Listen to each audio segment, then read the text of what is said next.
Today's episode is the first in a series dedicated to creating a fantasy map. This is about how to design the map. In another series, I'm covering how to make the map in Campaign Cartographer 3. Do you know what the first thing you need to do is? It's not to start drawing.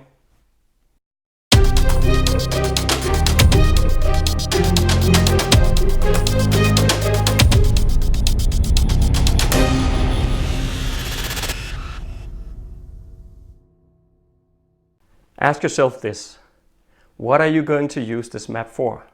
It makes a difference, and I'll tell you why. Now, I write fantasy novels, and in my humble opinion, any good fantasy book needs to have a map in it. I do not know if what I'm about to say is just me, but here goes anyway.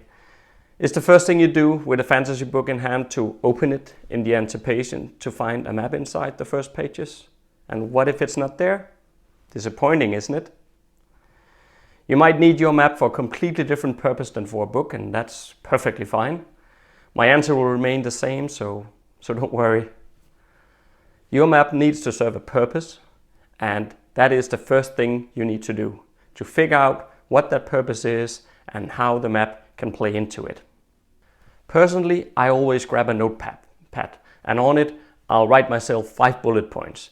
Each one will address the kind of map I need to support my story. And again, in your case it might be something other than a story, but try to distill what those key elements is that needs to support the map.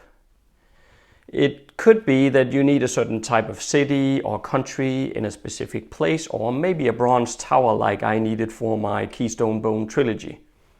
Whatever it is, stay with it until you have nailed it, and you'll know when that is the case. If you're struggling to create the list, then that is because you have not yet understood what purpose it is going to serve. If that is the case, aren't you happy that you learned this now? You can go back to your world building or brainstorming and flesh out some more, and then come back and complete this exercise. In the later videos, we'll move on to developing the map. And when we do, this list will become very valuable to have. Another important note: when the map starts to take form, it's very common that it'll inspire you and give you new ideas. Embrace it and let it. That is good, you want that. Just keep in mind that story, or if you have another purpose, then whatever that is, always trumps the map, not the other way around. So you are aiming to make the two complement each other, but if that's not possible, then what the story demands goes on the map and not the other way around. And before I forget, promise yourself that until the map is complete, it is perfectly all right to go back and modify it. Heck, you can move whole mountains or remove a city. See where it takes you. It's fine. I know that what we're talking about here is really mindset. Somehow thinking things through always comes out as important. I've worked in a long time in project management, and if there's anything it'll teach you is to plan ahead.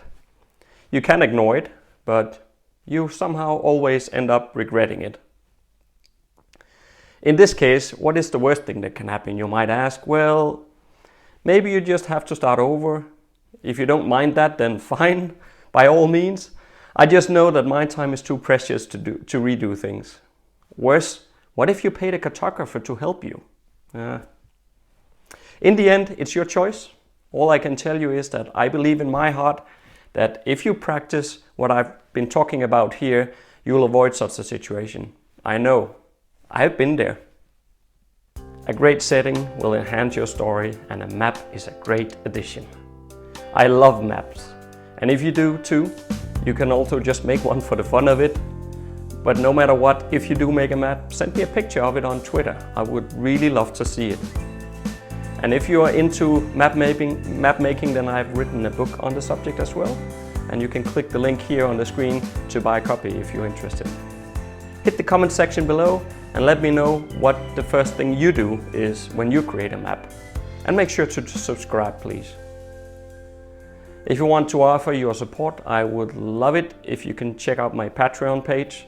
Just click the link right here on the screen or in the description section below. Only $1 a month will get you into the program, and there is rewards for everybody. Thanks.